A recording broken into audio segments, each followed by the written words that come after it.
Right, I'm just about to put my Christmas potatoes in. I got two different varieties, which I'll show you at the end. So this variety I'm going to put like 12 inches apart. It says on the packet to do between 8 and 9 inches, but I thought let's see what happens if you give them a bit more room. So I'm doing the no dig method, so I'm literally just taking off a bit of the compost, popping it in. Not very deep at all, because I am stingy with the amount of compost I put on top of the cardboard. I couldn't afford to go too deep, as you can see here, with all the bits and the cardboard coming out. So I'll probably cover it over with some more compost anyway, so it'll be okay. See what happens. Like, look how thin it is. It's literally there. It's literally that thin all over. You can see the cardboard through it. I couldn't afford to do a thick layer, so it's tough to do. He's going to have to just have a thin layer on. So there we go. A little bit deeper in places. Look. Just put that in there.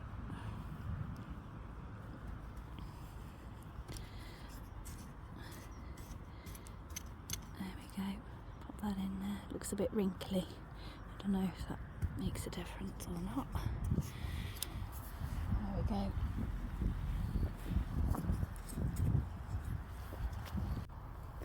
Right, so I've decided that obviously potatoes need to be buried to a depth, so I've got a barrel compost. We have compost available on our site anyway, so it's just a case of wheelbarrowing it over. So I've done about spading a little bit over each spud, but I've done it like along the row, so I know you've got to earth up. So what I'll do is when they're growing, I'll do the same again and put more compost on it, so at least it's got a bit of something to grow up into.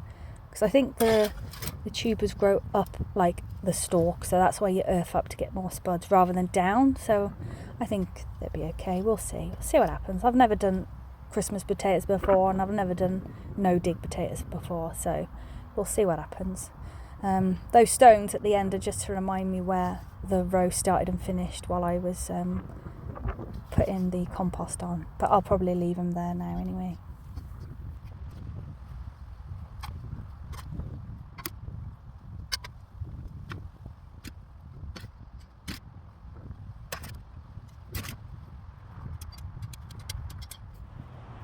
Right, so that's the both rows done.